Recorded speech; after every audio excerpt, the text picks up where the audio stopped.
the criminal justice system, the people are represented by two separate yet equally important groups: the police who investigate crime and the district attorneys who prosecute the offenders. These are their stories.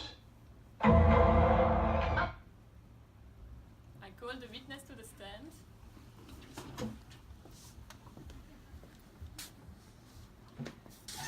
I swear on the law of the 48 laws of powers that I am not guilty.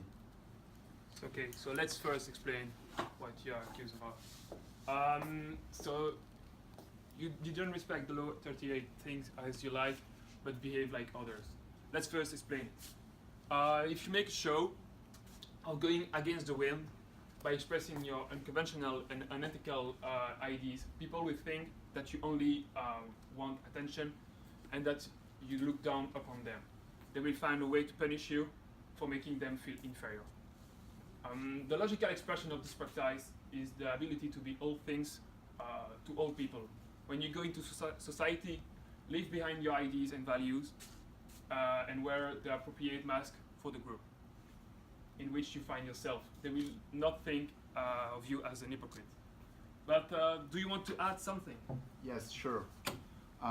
We are social people living in a defined world that historically relied on the tribes since the beginning of the history, which means that either you get with the program by behave like otherwise you risk authoricism.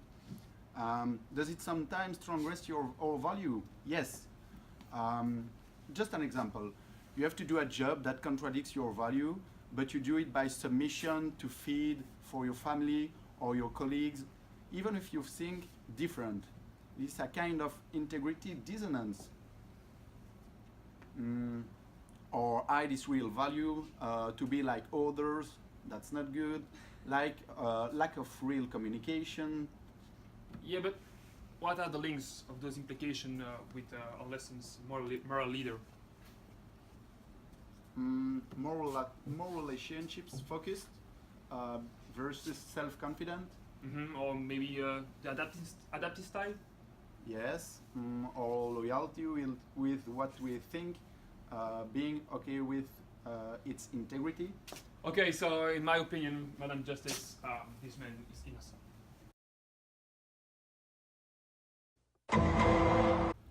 So I call the witness to the stand. So sir, you decided to not take someone to represent you. Yes, it's true. I, Hugues de Schrevel, student at Solvay Business School of Brussels, 23 years old, swear on the law 16, use of absence to increase respect and honor, that I'm not guilty. So what about this law first? I'm going to explain myself. This law is about the use of scarcity to value my time. Actually, a strong presence of a leader will draw power and attention, but in fact, too much presence creates the opposite effect.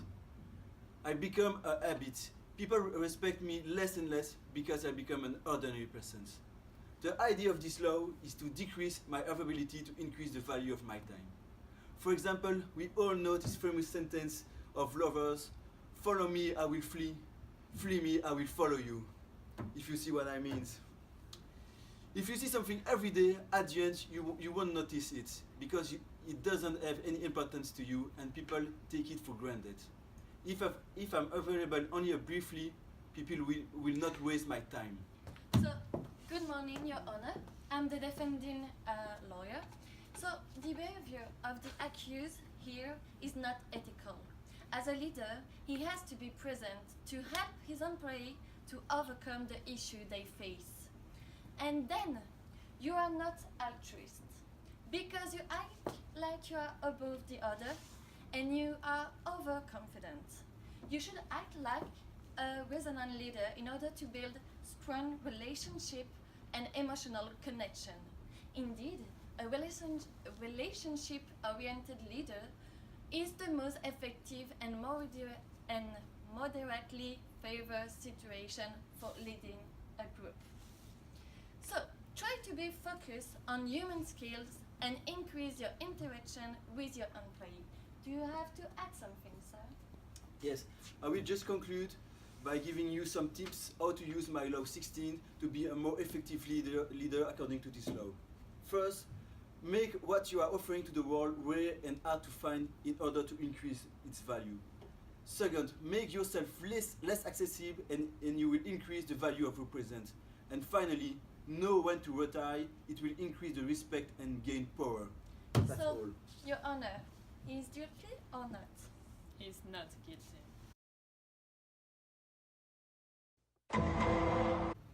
I call the witness to the stand. So, sir, you have decided to not take someone to represent you. Yes, I decided to represent myself. I swear on the Bible of the law of power that I'm not guilty. I decided to defend myself. I did not violate law of power 17, keep others in suspended terror, cultivate an air of unpredictability.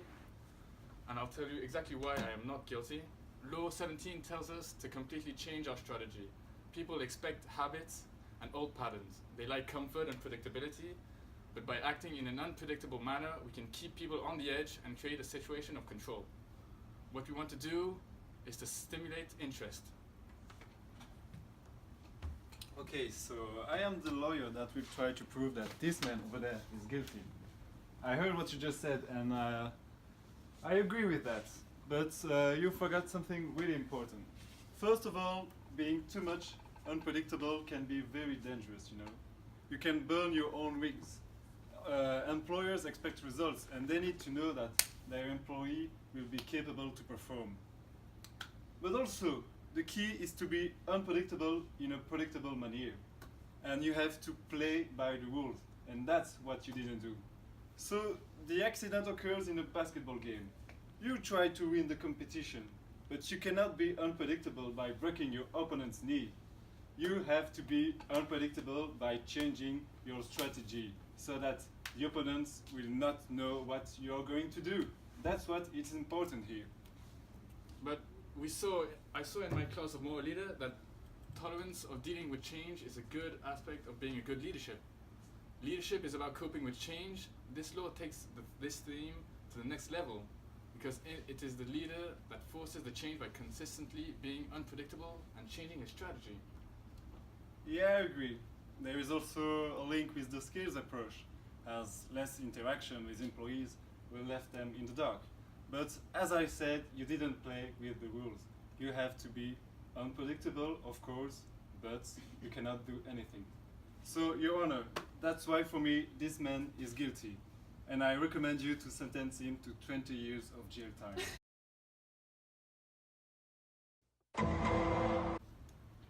I call the witness to the stand.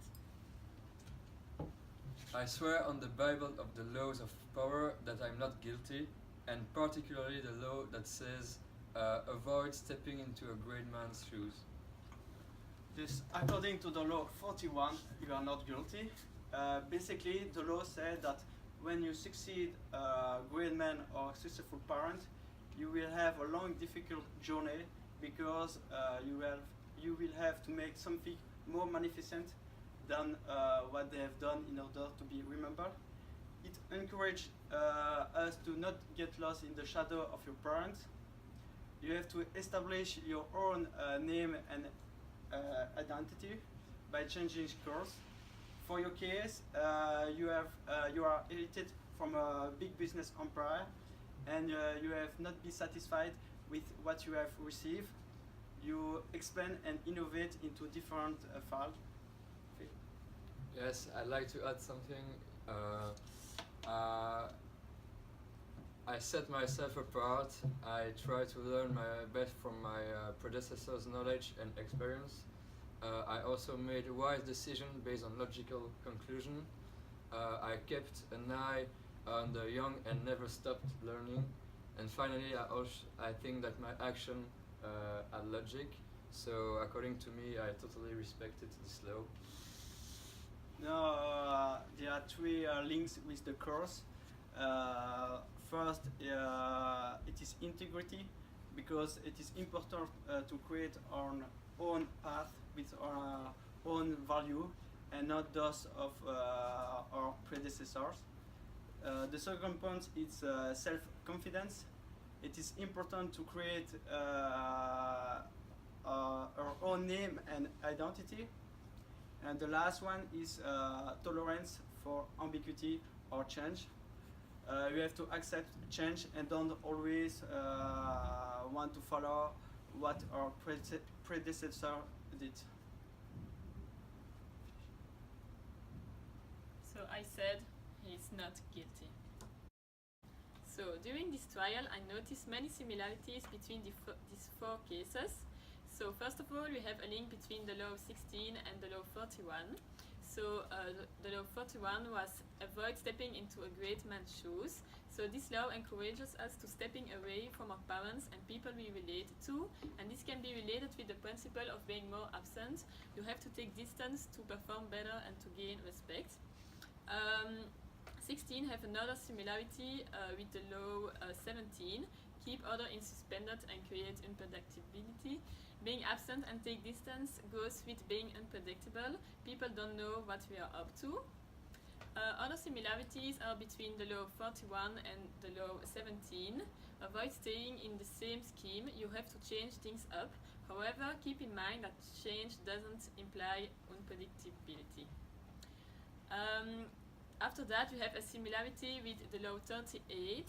Think as you like, but behave like others. The base of our law is to act with unpredictability, whereas law of power 38 stipulates that you have to behave like others, which implies unpredictability, as everyone will know our next move. There are similarities between the law 16 and 38. Law 38 is in opposition with law 16, which aims to be absent in the group. In law 38, you have to act in the same move as others.